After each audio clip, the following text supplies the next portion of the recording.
Video tular, lelaki DERA anak tiri sudah ditahan polis.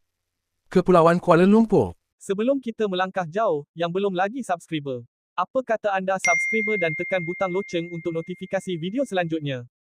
Polis mengesahkan penahanan seorang lelaki susulan rakaman.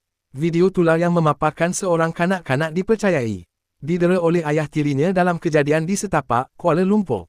Ketua Polis Kuala Lumpur, Fadil Marsus berkata, pihaknya mengesan video berkenaan dimuat naik di akaun Threads milik penyanyi rap K-Price @KepriCedadikip.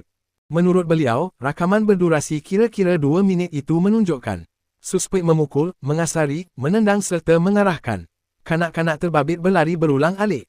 Polis menerima laporan berhubung kejadian itu pada jam pukul 1.48 petang 19 Disember 2025 oleh pengadu. Seorang wanita Melayu berumur 27 tahun yang juga ibu mangsa. Kejadian berlaku di sebuah kediaman sekitar Setapak, Kuala Lumpur. Pengadu melihat beberapa rakaman video menunjukkan suspek melakukan penderaan mental dan fizikal terhadap anaknya itu, katanya dalam satu kenyataan. Kes disiasat mengikut Seksyen 31(1)(a) Akta Kanak-Kanak 2001. Susulan laporan tersebut, pada 20 Disember 2025, polis menahan suspek berusia 32 tahun yang juga suami pengadu serta ayah tiri mangsa. Lelaki itu kemudiannya dituduh di Mahkamah Kuala Lumpur pada 26 Disember 2025.